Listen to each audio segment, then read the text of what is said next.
To resign or not, nagsalita na si DPWH Secretary Manuel Bonoan sa gitna ng mga nakaabang kung siya ba ay mananatili pa sa pwesto dahil sa maanumalya umanong flood control projects. Bumabaha naman sa social media ng mga batikos sa tinaguriang Nepo Babies. Tila walang anumang uri ng flood control ang maaring pumigil sa ngit-ngit ng netizens. Ilang lugar naman sa Metro Manila binaha, kasunod ng malakas na buhos ng ulan. Ilang sasakyan kung di nalubog, lumutang. Magandang gabi, ako si George Cahiles. Ako naman si Ann Asis Carilo. Mapapanood tayo sa Beam TV 31, Signal Channel 24, Converge 74, Sky Cable Channel 33, Samsung TV Plus at TCL Smart TV. Simulan na natin ang Agenda Weekend.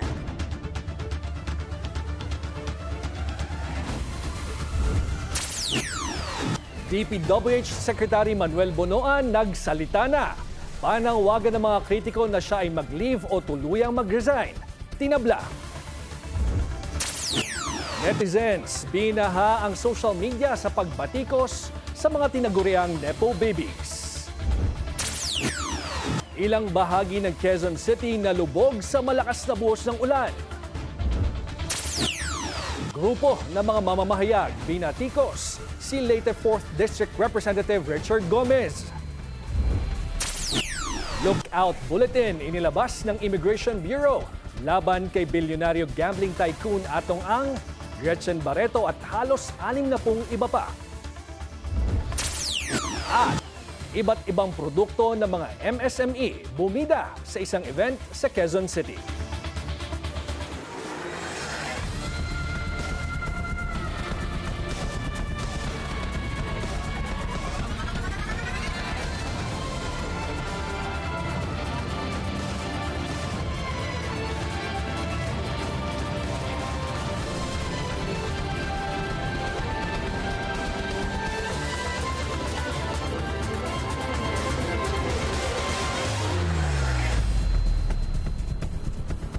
Magandang gabi Pilipinas, bumuhos ang malakas na ulan kanina na lumikha ng pagbaha sa ilang lugar sa Quezon City. Silipin muna natin ang ilan sa mga pangunahing kalsada sa mga oras na ito. Sa EDSA Guadalupe, kung mapapansin nyo ay kundi mabagal ay halos walang galawan ang mga sasakyan sa bahaging yan ng northbound lane papuntang Shaw Boulevard. Kaya kung madadaan po kayo dyan, konting haba ng pasensya po. Samantala, dumako naman tayo sa Quezon Avenue Timog. Ang northbound rin na papuntang Quezon Avenue ay masikip na ang daloy ng trapiko. Ingat po tayo while driving on the road.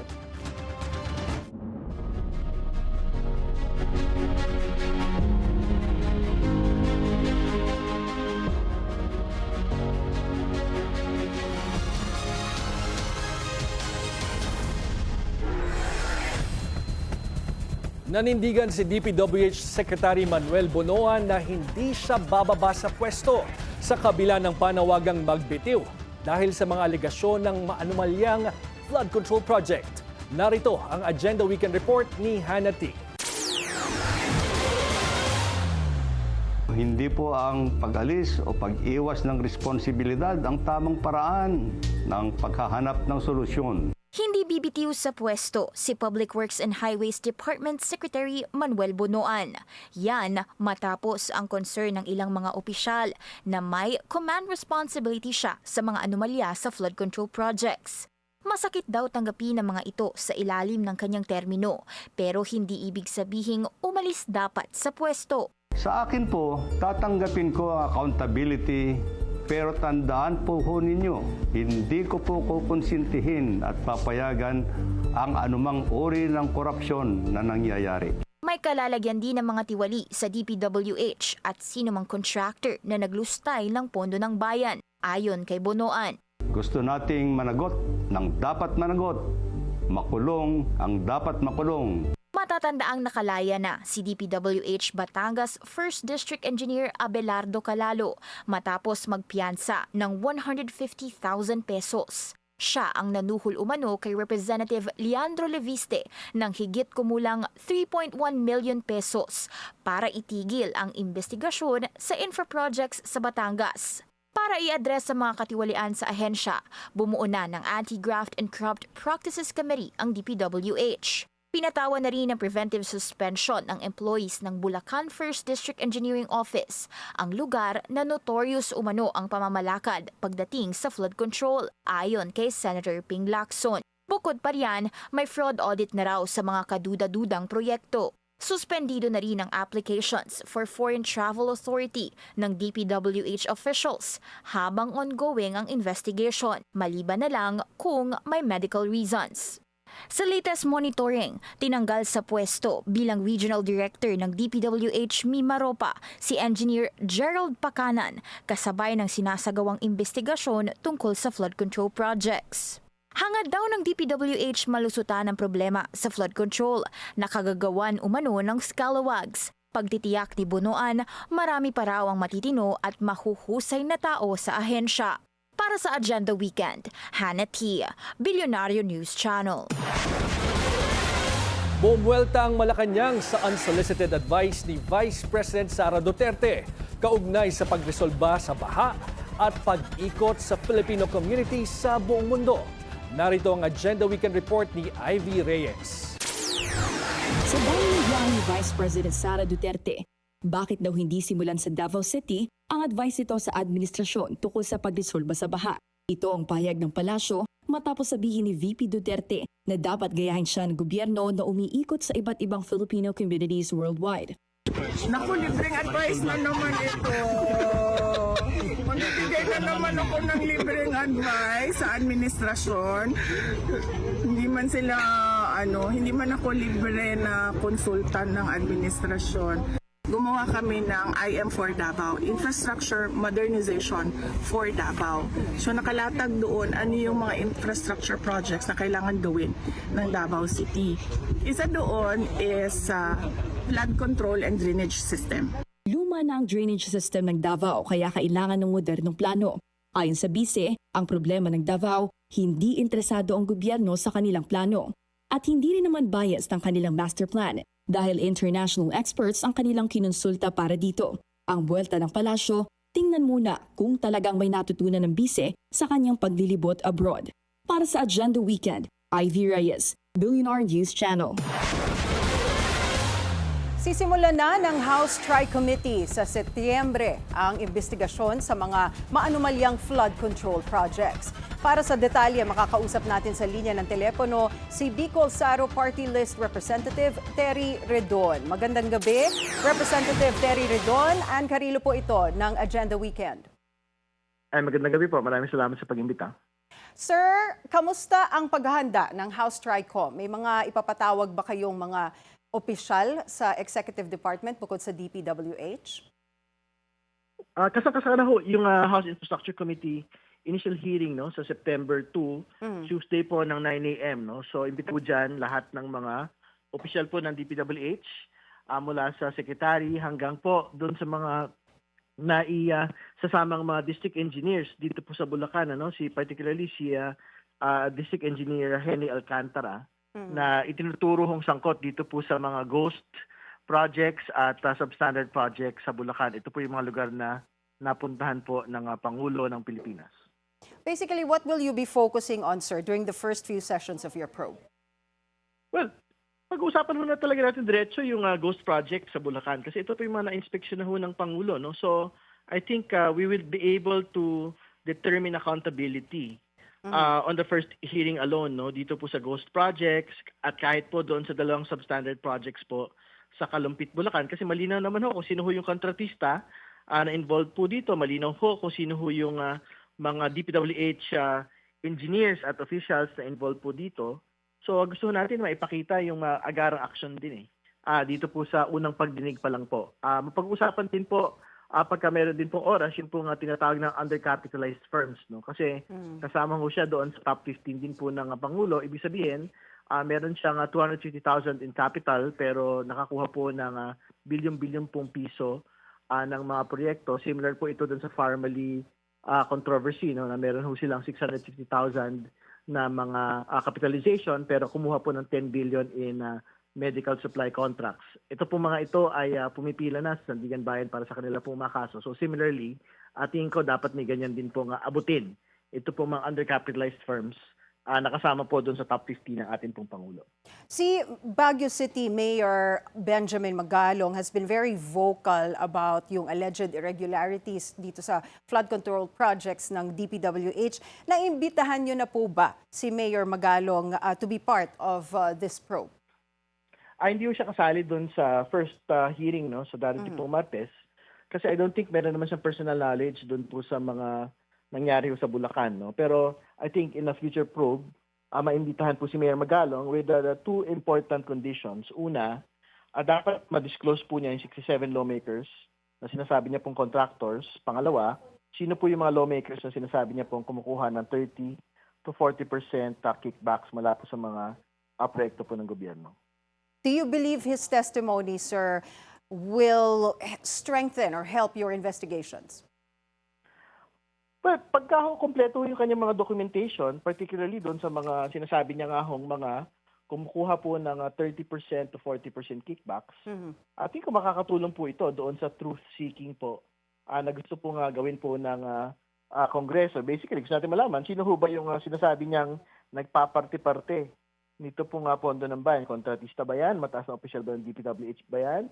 Kongresista o senador ba yan? Kung sino man ho yung tamaan, kung kompleto ang kanyang dokumentasyon at ebidensya, pagbibigyan ho natin siyang magbigay ng testimonya sa ating pong pagdinig. Sir, kabilang din ba sa iimbestigahan ninyong itong ilang questionabling proyekto sa Davao City? Ipapatawag din ninyo ba yung mga Duterte? Well, pagka may nakita ho tayo mga anomalous flood control projects, hindi lang ho sa Bulacan, hindi lang ho sa Benguet, kasi ito po yung mga naunang napuntahan po ng Pangulo, kundi sa iba't ibang bahagi po ng Pilipinas, kasama po yung Visayas sa Mindanao, including yung pong Davao Region and Davao City. Pwede yung maging bahagi po yan ng ating pong pagsisiyasat. Nabanggit lang po actually yung Davao City kasi nga, syempre nagkaroon po ng pagbabaha nito nga nagdaang pong panahon, nakarang linggo. So gusto natin malaman kung talaga bang gumagana yung pong mga flood control systems po sa kanila pang syudad. In similar light, today, matindi ho yung pagbaha doon sa ilang bahagi po ng Metro Manila, particularly sa Quezon City. Gusto rin nating malaman kung kumusta ba talaga yung naging lagay doon. Is it a question of the flood control systems or is it a question of the solid waste management systems that these cities actually have? Paano ninyo titiyakin, sir, na ang investigasyon ng Infracom ay hindi magkakaroon ng conflict of interest sakaling may mga madawit na kongresista? Well, very clear na ho yung protocol natin from the very beginning. In the event na mabanggit po ang pangalan ng isang kongresista, they will be given the right to reply, but immediately we will recuse from furthering the investigation, but we will just endorse it to the DepDev, which is the executive-led probe, or if the president will create an entirely separate independent probe, we will endorse it to them. Para ho talaga maipakita sa bayan na wala ho tayong pinagtatakpan dito, wala ho tayong interes na tulungan o depensa ng ating pong mga kasama sa Kongreso. Alright, maraming salamat po sa inyong oras, Representative Terry Ridon. Maraming salamat. Magandang gabi. Balikan natin ang nangyaring pagbaha kanina kasabay nga ng malakas na buhos ng ulan. Bumaha ang ilang lugar lalo na sa Quezon City. Partikular na nalubog ay ang bahagi ng Mother Ignacia kung saan may ilang sasakyan pa ang pinasok ng tubig. Live mula sa Mother Ignacia Avenue sa Quezon City, si Paulo Barcelon. Paulo, kanina ay lampas kotse ang baha sa lugar na yan. Kamusta na ang sitwasyon natin dyan ngayon? Magandang gabi, George at Ann. Kung makikita nyo sa aking likuran ay humupa na yung baha dito sa area ng Mother Ignacia Avenue. Pakita lang natin sandali, Nagsasagawa na ngayon ng clearing operations itong QCLGU at saka yung MMDA sa tapat ito ng ilang mga gusali rito dahil sa iniwang putik ng baha kaninang pasado alas 3 ng hapon. At kung makikita mo ngayon, agad nilang tinatanggal itong mga basura, itong putik, itong iba't ibang klase ng kalat na iniwan nga nitong napakataas na level ng tubig baha. Pasado alas 3 kaninang hapon, malakas ang ulang bumuhos sa area na ito ng QC o sa buong Quezon City. Gayon din sa iba't ibang lugar na major thoroughfares tulad ng Elliptical Road at Visayas Avenue. Maging ang EDSA sa tapat ng isang mall sa North Avenue area ay inabot din ng ulan. Ang Agham Road din inabot ng matinding baha dahil sa lakas ng ulan. Batay sa thunderstorm advisory ng Pag-asa kaninang alas 4 ng hapon, pinag-iingat ang mga nasa Metro Manila, Calabarzon, Bulacan at Bataan sa inaasahang katamtaman hanggang sa matinding pag-ulan sa susunod na 2 oras. Ayon naman sa MMDA, inabot rin ng baha ang ilang bahagi ng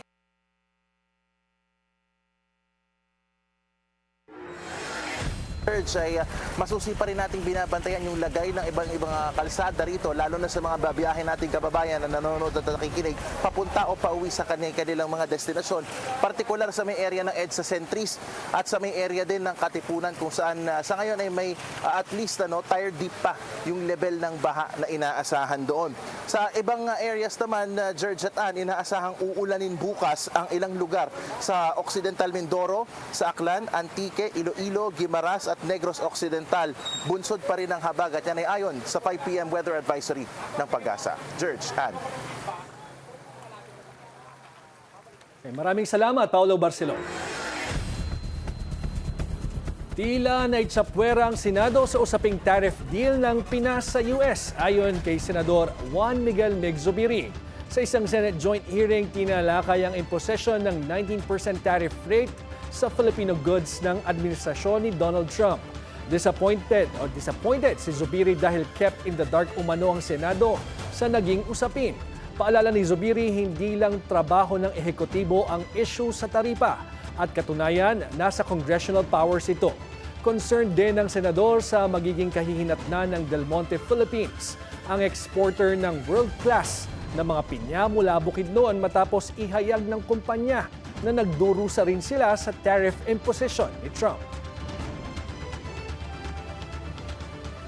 We're urging the administration na gamitin po nila yung card na yun na we are treaty allies.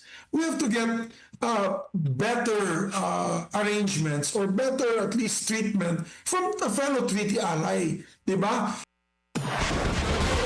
Matapos si Bakin sa pwesto, tila nagpahiwatig na si dating PNP Chief Police General Nicolas Torre III sa susunod niyang pamumunuan.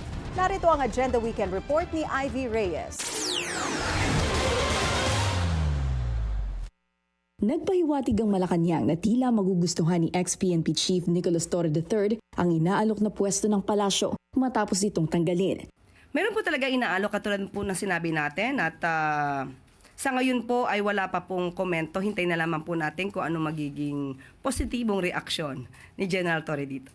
Mismong kay Torre nanggaling na baka hindi siya qualified na humawak ng National Bureau of Investigation sakaling ito ang ialok ng palasyo. Ayon kay Palace Press Officer Claire Castro, baka hindi NBI ang ibigay na pwesto sa dating PNP chief. Muli rin niyang nilinaw na naiintindihan niya ang desisyong si Bakin siya sa pwesto. Ikatlo, inuulit ko na wala akong sama ng loob sa ating Pangulo. Nauunawaan ko na kailangan niyang gumawa ng mga mabibigat na desisyon at ang pagkaalis ko bilang Chief of the Philippine National Police ay isa lamang sa mga ito. Pulis pa rin naman daw siya at he still serves at the pleasure of the President, Anya Torre. Tila may pahiwatig din si Torre sa kanyang mensahe sa pagbanggit na huwag siyang kaawaan matapos si Bakin sa pwesto ng Malacanang.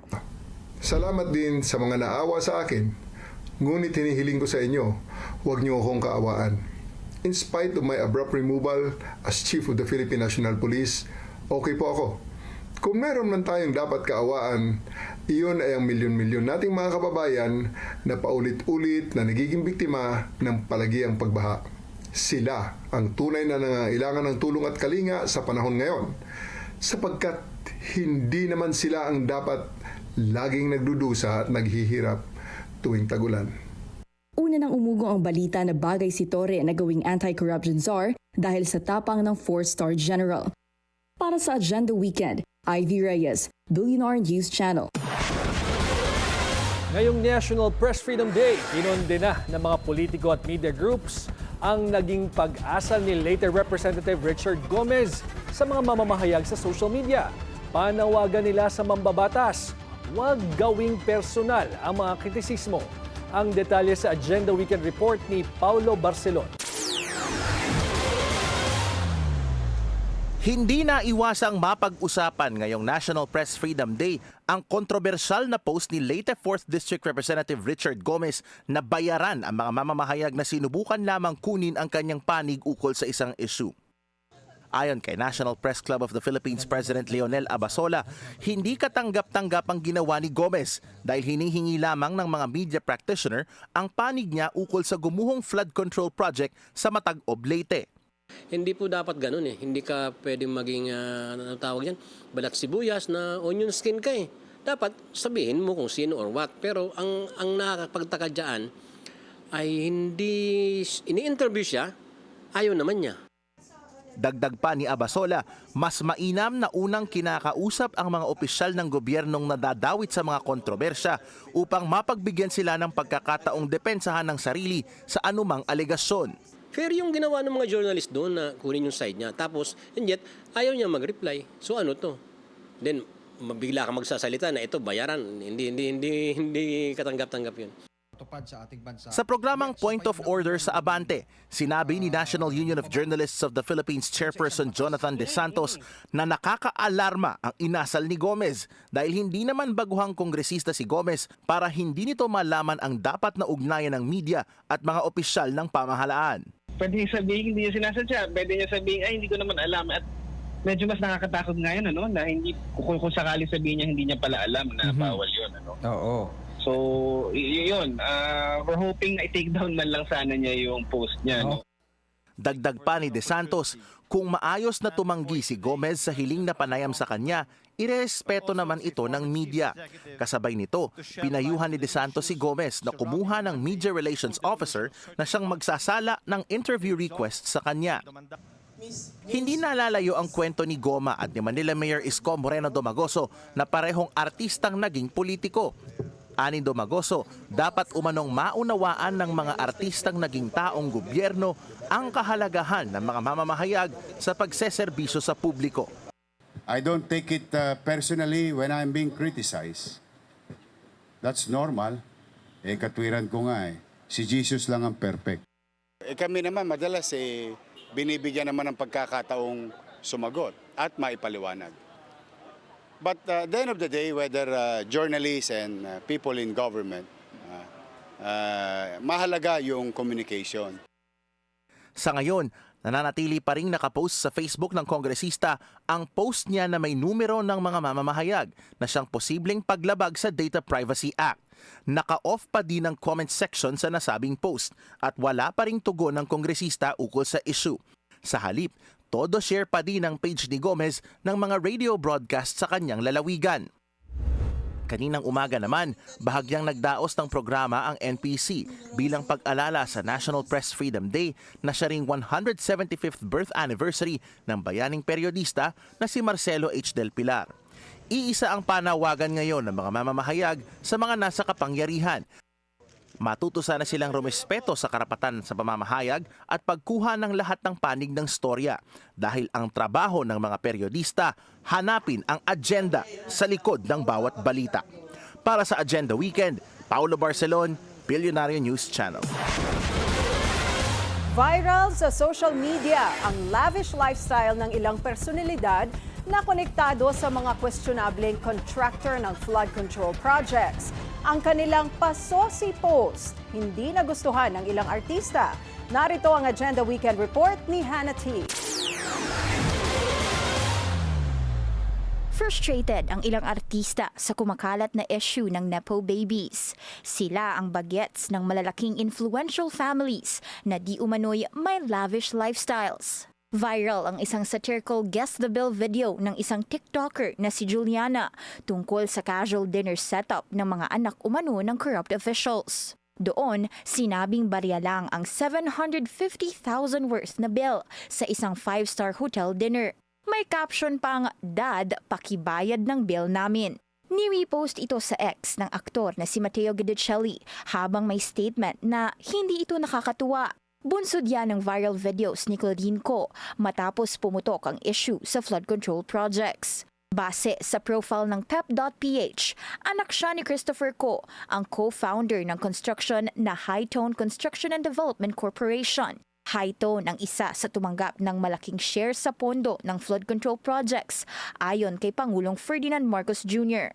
Tito naman ni Claudine, si Ako Bicol Party List Representative Zaldi Ko, na isa sa mga bumuo ng SunWest Group of Companies. Sa ngayon, naka-deactivate na ang ilang social media account ni Claudine, pero kilala siya sa everyday luxury videos na kadalasan nakatuon sa food and travel. May reflection naman ang aktres na si Sofia Andres.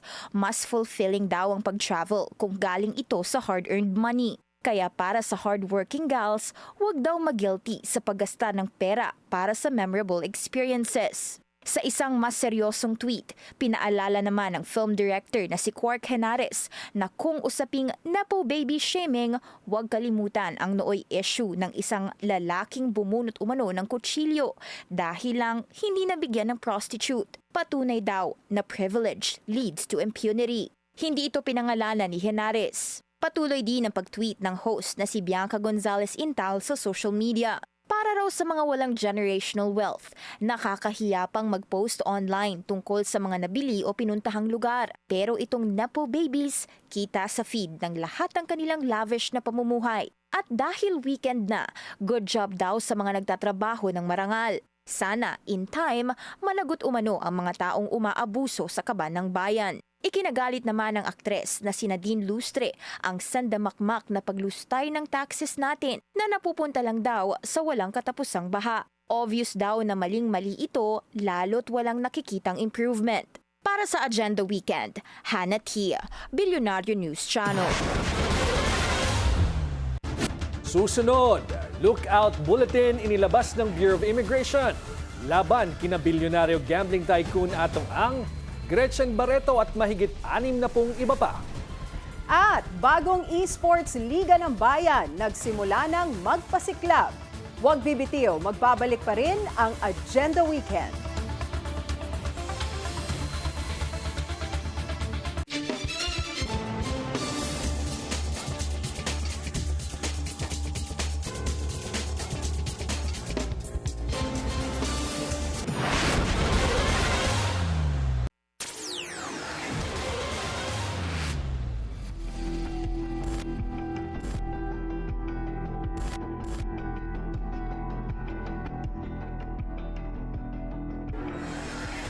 Nagbabalik ang Agenda Weekend. Ipinag-utos ng Department of Justice ang Immigration Lookout Bulletin Order laban sa higit 60 katao na konektado sa pagkawala ng mga sabongero, kabilang sina Charlie Atong Ang at Gretchen Barreto. Ayon kay Justice Secretary Boying Remulla, tinukoy ng whistleblower na si Julie Dondon Patidongan ang mga pangalan sa listahan. Inihayag ni Remulla na may isang umalis ng bansa na kapatid ni Ang. Ang ILBO ay naglalayong subaybayan ang mga pagbiyahe ng mga individual habang patuloy ang investigasyon. Inaasahan ding maglalabas ng sapina at posibleng mag-request ng precautionary hold departure order. At kaugnay nga niyan, makakausap natin si Immigration Spokesperson Dana Sandoval. Magandang gabi, Dana. Hi, magandang gabi po sa inyo. Alright, Dana, ano po ba itong Immigration Lookout Bulletin Order at ano ang kaibahan nito sa Precautionary Hold Departure Order? Yes, ang Immigration Lookout Bulletin Order po ay ang nagsasabi po sa ating mga tauhan sa immigration na i-monitor yung movement ng isang individual. Ibig sabihin po ito, iba po ito sa Hold Departure Order. Sa Hold Departure Order po, sinasabing tigilan agad ang pag-alis po. At ang Hold Departure Order ay ini-issue po ng korte. Maaari po itong precautionary Hold Departure Order or bago pa man mag-umpisa or mag-commence ang kaso, or the regular hold departure order na ipinag-utos po. Both yan, pinag-uutos po ng korte. For the lot bulletin, it's the Department of Justice po na nag-i-issue nito. At ang task po ng ating mga tauhan dito is to strictly monitor the movement of these individuals and be prudent doon sa pagpo-process kanila. I-check po lahat ng mga related agencies.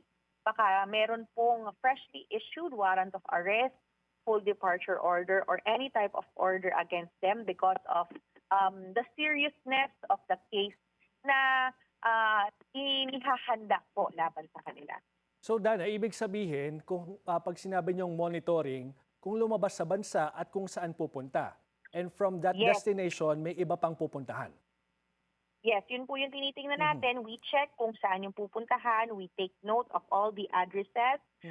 We also call yung mga relevant agencies, yung mga korte involved, yung Department of Justice, yung kapulisan po natin, to confirm baka up to the last minute bago lumipad yung tao, meron pang inilabas ang korte na order po tungkol dito sa taong ito. Kung meron man, halimbawa, at the last minute, naglabas pala ng precautionary hold departure order, say for example, we will get a copy of that and we will implement it. Without any other order po, monitoring po ng kanilang movements ang ating ginagawa.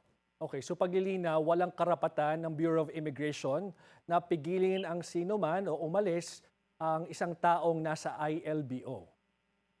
Unless meron pong ibang order relating to their travel. Alright, ito po bang kapatid ni Atong Ang na kasama sa listahan ng nasa ILBO ay nakabalik na sa bansa? Sa ngayon po, hindi ko pa po pwedeng i-relay or i-share yung travel records ng mga individual na yon. But most of them are in the Philippines. Isubmitin na rin po namin yung movements po ng mga taong ito sa Department of Justice. Okay, so sabi mo most of them. So bukod dito sa kapatid ni Atong Ang, meron pang iba kayong na-monitor na mga suspects sa missing sa Bungero na umalis ng bansa? At this point in time, parang wala pa naman tayo nakikita na iba pang umalis ng bansa. But we will be continuing to monitor their travel. Alright, sige. May iba naman po tayo, Dana, no? Pwede po bang mag-apply ng voluntary deportation itong si Joseph C? Ngayon po, meron na siyang kaso na nakafile po against him. Meron na pong deportation case na nilalatag po sa kanya. So ang voluntary deportation order kasi, it would mean that the person is parang surrendering himself and accepting that he does indeed have an immigration violation. In his case po, ito pong foreign national na nakita po natin sa records natin, ay hindi po nagsasabi na meron akong immigration violation. This individual is kumbaga saying that he is a Filipino national, no questions asked. So it's not an admittance of the violation dun po sa ating mga batas. So ibig sabihin lang, Dana, ay mag-undergo siya sa normal na proseso ng deportation unless magkaroon siya ng normal o regular na kaso dito sa Pilipinas. Yes, kung meron po siyang local cases dito sa Pilipinas, andar pa rin po yung deportation case niya, hindi naman po mawawala yon. But the implementation will be held in abeyance, waiting for the resolution of the local cases here in the Philippines. Kasi we are also expecting some local cases to be filed against him, given that ito nga pong si Chen Zongzhen, merong mga identity, may Philippine identity na ginagamit when in fact nakita namin that it is Chinese talaga yung kanyang identity. So with that, mukhang may mga iba pang related violations sa ng Philippine Passport Act. There might be some violations in terms of his the way that he has established his businesses.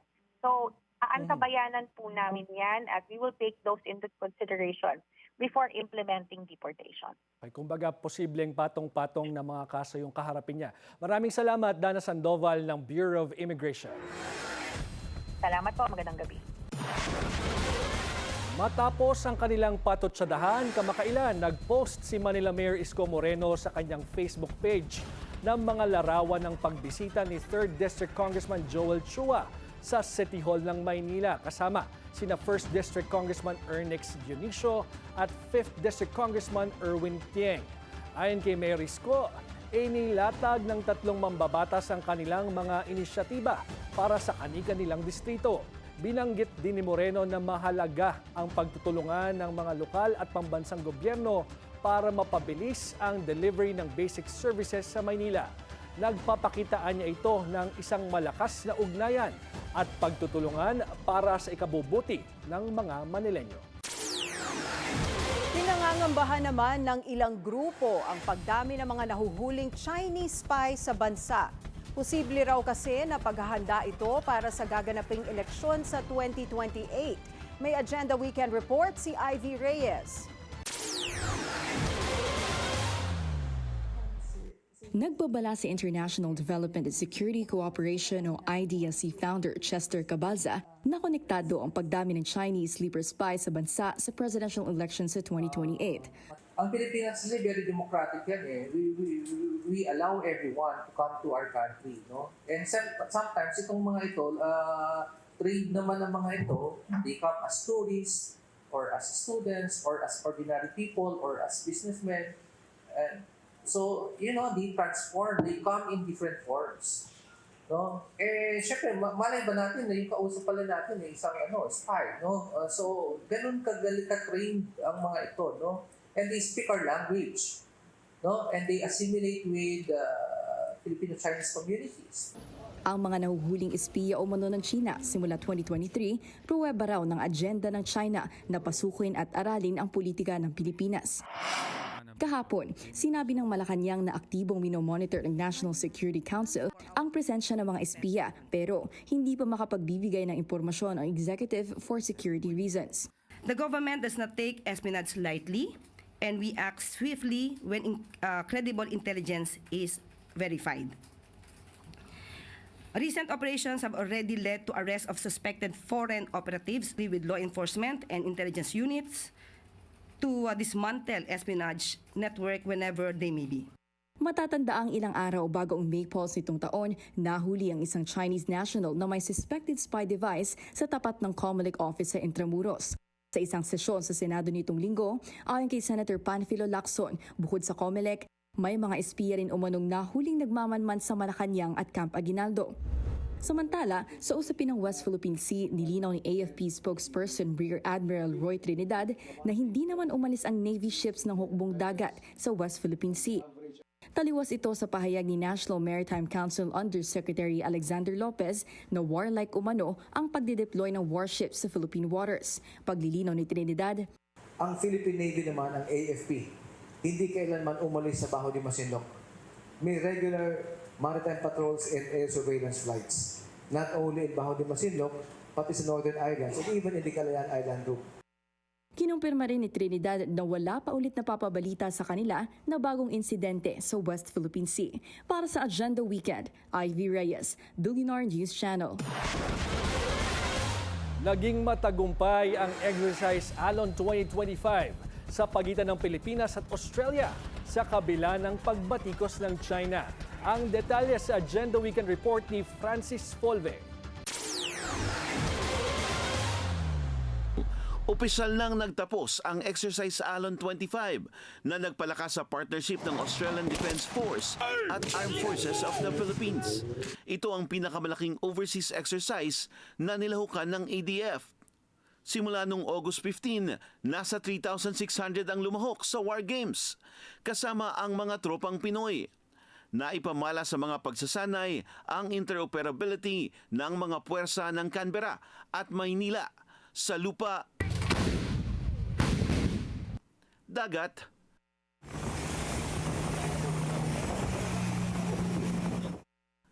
at himpapawid. Kasama na rin ang special operation at essential support mula sa cyber at space elements. Lumahok din sa military drill ang United States Marine Corps at Royal Canadian Army. Tulad ng inaasahan, inakusahan ng Beijing ang Maynila na nagdudulot ng gulo sa South China Sea. Ito'y sa kabila ng joint drills kung saan ang ilang bahagi ay ginawa mismo sa West Philippine Sea. Sagot ng magkaalyadong Defense Force. We're doing exercise of freedom of navigation, and we had a dual maritime patrol to exercise that increase the interoperability of both the navies of the Australia and the Philippine Navy. So there's nothing wrong with that, I think.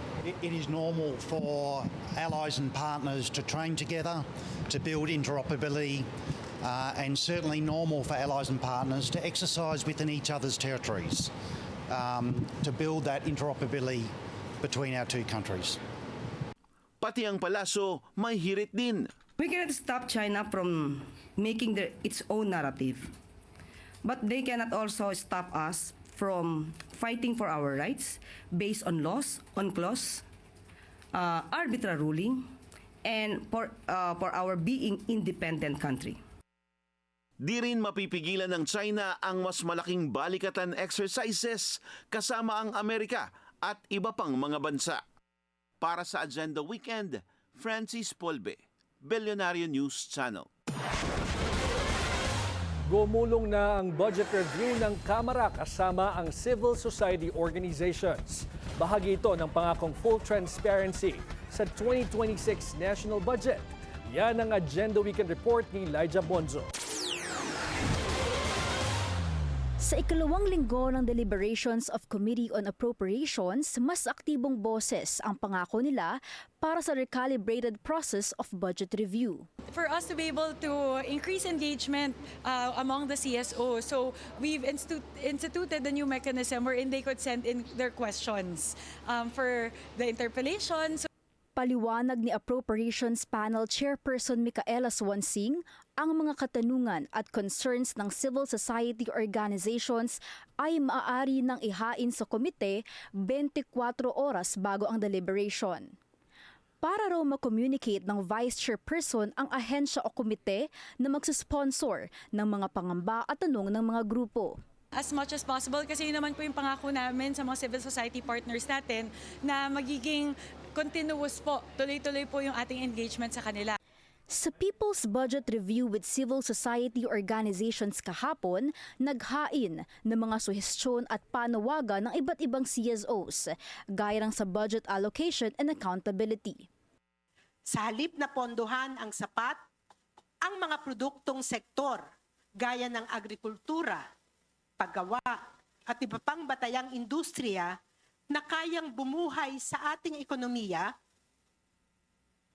nananatili itong kulang sa pondo. Ani Liza Masa ng Council for People's Development and Governance o CPGD, base sa matagal ng pag-aaral ng grupo sa 2026 General Appropriations Act, substantially wala itong pinag-iba sa 2025 GAA. Natalakay din ang mga issues sa edukasyon, partikular ang budget cuts sa ilang programa at budget items ng Department of Education. Sa ulat ng Center for Youth Advocacy and Networking, ang alokasyon para sa edukasyon ay halos 6.79 trillion pesos. Walang malinaw o malaking pondo para sa learning recovery, pag-address sa learning poverty natin, digital infrastructure at mga school health programs. Ayon kay Adame, bumaba ang budget allocation for special needs education mula 1 billion pesos to 850 million pesos. Mas malilimitahan daw nito ang kakayahang magbigay ng educational resources para sa mga students with disabilities. Ang Indigenous Peoples Education Program nangalahati rin ang budget mula 154 million pesos to 75 million na lamang sa 2026 GAA. Para sa grupo, hindi rin justifiable ang big chop sa budget para sa textbooks and instructional materials. Beyond these programs, basic education inputs that directly shape classroom learnings also suffered major reductions. Imagine po, from 12 billion pesos, naging 11 billion pesos. Anila, manifestasyon ito di lamang ng kakulangan sa learning resources, ngunit ng pagsasawalang bahala rin sa outdated learning materials. Some of them are personally, diba, like beyond my technical competency. So I would have to confer with our partners. Para sa Agenda Weekend, Elijah Bonzo, Billionaire News Channel. From clothing to food, bida ang iba't ibang produkto ng mga MSME sa isang event sa Quezon City. Silipin yan sa Agenda Weekend report ni Elijah Bonzo. Calling all local bee supporters because your local favorites are now featured here at the Eastwood Mall Atrium. Tampok sa Nakaka-Local Collective ang samot-saring produkto na gawa mula sa iba't ibang lugar sa bansa. Ang layo ng event, to uplift and introduce various micro and small medium enterprises or MSMEs. Halimbawa na lang ang locally made product na gawa ng TBH Cosmetics, na gawa ng chemical engineer and business owner na si Ryan Nuegas. Cloud Pop Lip Mousse ang tawag nila sa kanilang first product. At ang idea, close to his heart. Actually, it was not an overnight planning, During 2023, I noticed my wife had cracked lips. So, naisip ko gawan siya ng isang formulation. Since I know product ingredients and formulation, Tampok din ang locally made garments kagaya ng kanami, isang Ilonggo word para sa maganda o serene. Ayon sa kahalili ng owner na si Angelica Castillo, galing ang mga damit sa retaso ng mga customized gowns and other garments ng designer and owner na si Bella Bermeo. Yung gusto niya po kasi i-extend yung creativity niya. And yun, yung mga retaso namin, like we do custom gowns, bridal gowns, and for some entourage. So yung mga retaso po ng mga tela, ginamit ni Miss Bella na for this, archidoubles. Based in San Juan ang Kanami, at proud na ibinahagi ni Angelica na isa si former Vice President Leni Robredo sa mga nakapagsuot ng kanilang damit. Di rin nagpahuli ang food innovations, katulad ng Mad Cow, isang Marikina-based business na gumagawa ng homemade beef jerky. Di raw ito nalalayo sa mga paboritong tapa ng mga Pinoy. Ayon sa owner nitong si Christian, ready to eat ang products nila at pwedeng matikman in different flavors. Unang bazaar ng Mad Cows ang Nakaka-Local Collective. Ngunit pagbabahagi niya, nakita niya ang advantages at kagandahan ng platform ng mga local bazaars. Kaya hindi pa nagsisimula ang Nakaka-Local, ay nag-sign up ulit ito sa upcoming bazaars. Ika-4 na taon ng Nakaka-Local Collective ngayong taon. At batid ng mga local Filipino brands and small businesses ang importansya ng mga ganitong events to expose and give opportunities to our MSMEs. Actually, ngayon lang, few hours ago lang, nakausap ko yung head ng DTI. Nakamit ako ng other people na nag-business din. Yeah, sobrang daming makukuhang connections and lessons from other people na nag-business din, na nagtatry. Nagbigay rin ng mensahe si Mona Celine Yap, ang head of Quezon City Small Business, Cooperatives and Development Promotions Office. Pagkihikayat at panawagan niya, ipagmalaki natin ang umuusbong na local industry ng bansa dahil ang bawat produktong lokal ay kwento ng sipag, tiyaga at pangarap ng mga Filipino entrepreneur. Para sa Agenda Weekend, Lyja Bonzo, Billionaire News Channel. Ang bagong esports liga ng bayan nagsimula na ring magpasiklab. Yan ay matapos mag-kick off na ang Philippine Kings League Fall Season. Ngayong linggo, ang highlights sa unang araw ng esports bakbakan sa Agenda Weekend Report ni Paulo Barcelon. Sa unang pagkakataon, on-site na ang season ng Liga ng Honor of Kings Esports sa Pilipinas. Ang Philippine Kings League 2025 Fall Season kasi mapapanood na sa Shooting Gallery Studios sa Makati City na siya ring dati nang nag-host ng mga malalaking esports league. Ayon sa Level Infinite, ang global publisher ng Honor of Kings, layo ng liga na mapalakas ang presensya nito sa Pilipinas na matagal nang kilala bilang powerhouse sa mobile esports sa buong mundo. We're also already trying to bring this scale on-site. And why we want to do that is because we want to bring, of course, the players closer to the community, closer to their fans, and we also want to introduce. So parang babalik nga din ako sa Season 1 na ipakilala mo kung sino ka. Ito yung next step nun. 8 koponan ang maghaharap-harap sa Fall Season 2025 mula ngayong August hanggang October. At sa unang araw ng bakbakan, napanalo ng PKL Season 1 runner-up na Blacklist International ang kanilang unang bakbakan kontra Team Flash PH 2-0. Habang ang bagong team ni Setsuna Doggy Ignacio na WeTrend Esports na 2-0 naman ang ACT Esports Club. 2-0 din ang current PKL champions Boom Esports ang Barcode Esports sa kanilang unang paghaharap sa liga. Bukod sa mga bagong atleta at establisadong esports personalities na naging maging kalahok. Bagong addition din sa season ang batikang esports analyst na si Chantel Hernandez.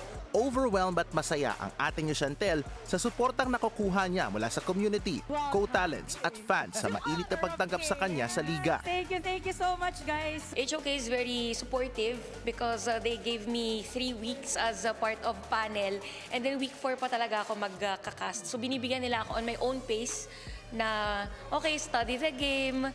We know that you take pride on your craft. So pag okay ka na, and then you do casting.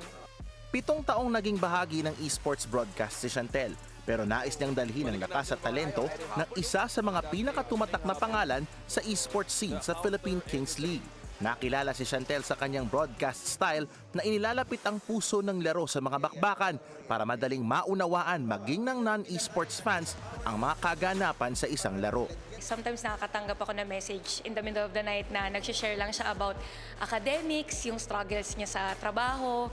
So, I wanna be that ate in esports still na very approachable, and pag may problema kayo, except for money, pwede niyo ako lapitan. Nasa 100 million active players sa buong mundo ang naglalaro ng Honor of Kings. At bukod sa Pilipinas, may competitive leagues din ang HOK sa mga mobile esports regions na sikat sa Southeast Asia tulad ng Malaysia at Indonesia. Gagawin naman sa Oktubre ang Kings International Cup dito sa Pilipinas at may $1 million prize pool, ang pinakamalaking torneo para sa Honor of Kings Esports sa buong mundo. Para sa Agenda Weekend, Paulo Barcelon, Billionaire News Channel. Interesado ba kayong magpunta sa Korea? Well, try nyo munang pumunta sa Korea Travel Fiesta 2025 sa Mall of Asia sa Pasay City, kung saan tampok ang iba't ibang booth na may alok na discounts. Makibalita tayo doon live kay Lyja Bonzo. Lyja, annyeonghaseyo. Marami na ba tayong mga kababayan na nagpunta dyan ngayon? Hello, yes, George, we are still here at the Korea Travel Fiesta 2025. Tama ka, dito yan sa Mall of Asia Music Hall. The main themes of the event this year are winter tourism and family travel. Kaya naman, we have here travel agencies, airlines that offer big discounts when you buy your tickets to Korea, and syempre, mga interactive booth that will let you experience the K-Winter.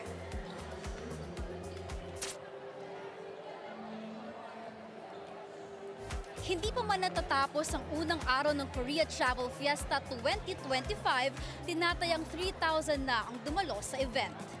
Bilang Filipinos ang isa sa mga pinakamarami nag-travel to Korea every year, the event organizer, Korea Tourism Organizations or KTO, sees these as an opportunity to connect and immerse more Filipinos to the Korean culture. Ang 2-day event ay talaga namang puno ng fun activities and special guests. At isa sa mga nahalina ay si Kate. Anya, nilulook forward niya ang caricature booth with her friend. I'm a K-pop fan, so kung pupunta ako ng Korea, I want to experience a concert na dun mismo sa homeland ng artist na ini-stan ko. According to KTO, this year's event will showcase both the modern and traditional aspects of Korea. Ilan sa mga booth ay Hangul writing session, color analysis, Korean skincare brands, and their LED photo booth, where you can experience iconic Korean sceneries. And this year, the biggest perk of our attendees is the 1+1 promotion, where travelers who will purchase a round-trip ticket to Korea will receive a free domestic flight ticket to destinations such as Jeju and Busan. At yes, dahil nga alam din ng KTO na Filipinos ang may pinakamahabang celebration ng Christmas, no, sinakto rin daw talaga nila ito bago mag-Burr months. Kaya sa mga gustong mag-travel to Korea, they have until tomorrow to buy their tickets and make their K-Christmas fantasy happen. Alright, maraming salamat. Kamsahamnida, Lyja Bonzo. At bago tayo magtapos, nais naming batiin ang aming reporter at desk editor na si Francis Folve ng happy birthday. Happy birthday, Kiko! Nagpauga na kanina. Oo nga eh. Alright. At yan ang ating agenda weekend ngayong Sabado ng gabi. Ako si Ann Asis Carrillo. Happy birthday, Kiko ulit! Ako si George Cahiles. Sa bawat issue may anggulo at ang balita may agenda.